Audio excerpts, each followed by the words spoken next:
is my own silhouette. Apa itu penilaian teman sejawat dan penilaian diri? Yuk kita simak videonya. Penilaian teman sejawat. Penilaian teman sejawat atau antar peserta didik merupakan suatu teknik penilaian dengan cara meminta peserta didik untuk saling menilai terkait dengan pencapaian kompetensi.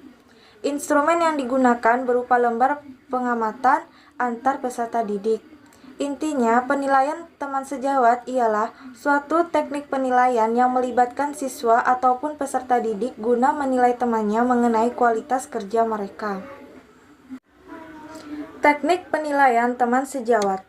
Dalam penilaian teman sejawat, instrumen yang digunakan dapat berupa lembar penilaian teman sejawat dalam bentuk angket kuesioner. Adapun langkah-langkah dalam penilaian teman sejawat yakni sebagai berikut. Yang pertama, menyampaikan kriteria penilaian kepada siswa. Yang kedua, membagikan format penilaian teman sejawat kepada siswa. Yang ketiga, yakni menyamakan persepsi tentang setiap indikator yang akan dinilai. Dan yang terakhir, menentukan penilai untuk setiap siswa. Satu orang siswa sebaiknya dinilai oleh beberapa teman lainnya.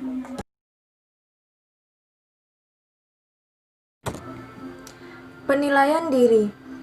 Penilaian diri merupakan jenis penilaian yang melibatkan peserta didik untuk menilai pekerjaannya, baik itu dalam proses maupun produk. Menurut Burhanuddin Tola tahun 2006, penilaian diri ini ialah suatu model yang berhubungan antara hakikat penilaian diri dengan hasil belajar peserta didik. Intinya, penilaian diri ialah suatu teknik penilaian di mana peserta didik itu diminta untuk menilai dirinya sendiri yang berkaitan dengan status, proses, serta tingkat pencapaian kompetensi yang telah dipelajarinya. Teknik penilaian diri.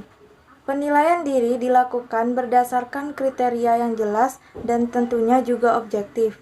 Oleh karena itu, penilaian peserta didik perlu dilakukan melalui langkah-langkah sebagaimana berikut. Yang pertama, menjelaskan kepada peserta didik tujuan penilaian diri. Tujuan utamanya yaitu dapat menumbuhkan rasa percaya diri serta tanggung jawab pada diri individu, karena hanya penilailah yang tahu persis tentang dirinya sendiri. Yang kedua, yaitu menentukan kompetensi atau aspek kemampuan yang akan dinilai. Yang ketiga, menentukan kriteria penilaian yang akan digunakan. Dan yang keempat, yakni merumuskan format penilaian, bisa berupa pedoman penskoran, daftar tanda cek, ataupun skala penilaian. Oke, selanjutnya aku bakal kasih tutorial singkat ke kalian cara membuat soal di web, yakni di Quizizz. Langkah pertama yang harus kalian lakukan ialah kalian pergi ke aplikasi Google Chrome, lalu kemudian kalian klik yang ada seperti di tanda panah itu.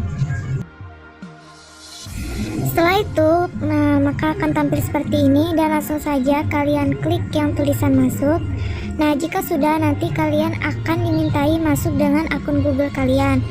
Di sini saya tidak menampilkan karena memang saya skip yang bagian itu. Nah, jika sudah masuk dengan akun Google kalian, maka nanti tampilannya seperti ini. Nah, jika sudah tampilan seperti ini, kalian lihat ada tanda garis 3, itu kalian klik. Jika kalian sudah mengkliknya, maka kalian pilih yang buat.